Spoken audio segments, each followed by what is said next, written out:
Et si tu marchais seul et que tu entendais des pas derrière toi? Kader rentrait tard du travail. Les rues de son quartier étaient presque désertes. Seuls quelques lampadaires éclairaient faiblement la route poussiéreuse. Il marchait rapidement, fatigué, pressé de rentrer chez lui. Puis, il entendit un bruit, un pas, derrière lui.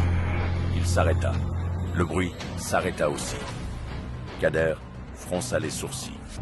Peut-être un voisin, pensa-t-il. Il reprit sa marche, et encore, des pas, lents, synchronisés avec les siens. Plus il accélérait, plus les pas accéléraient. Son cœur battait de plus en plus vite. Il regarda discrètement les vitrines fermées pour voir un reflet derrière lui. Mais il ne vit personne. La rue était vide, complètement vide. Le vent souffla doucement. Puis les pas reprirent. Plus proche, beaucoup plus proche. Kader sentit une présence juste derrière son dos, comme quelqu'un marchant à moins d'un mètre de lui. Une voix dans sa tête lui cria de courir.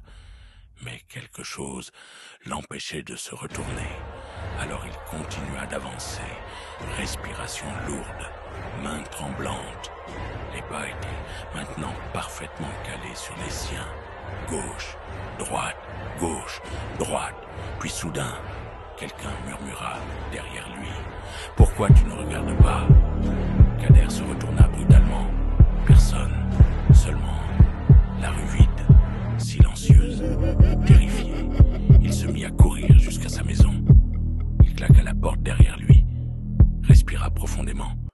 Enfin, en sécurité. Du moins, c'est ce qu'il croyait. Alors qu'il retirait ses chaussures, il entendit de nouveau les pas, cette fois à l'intérieur de la maison.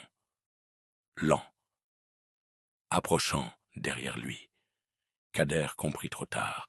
La chose qui marchait derrière lui l'avait suivi jusque chez lui. Depuis cette nuit, certains habitants disent entendre des pas derrière eux lorsqu'ils rentrent seuls, et ceux qui se retournent trop tard réalisent une chose terrible. Parfois, quelque chose marche déjà avec toi.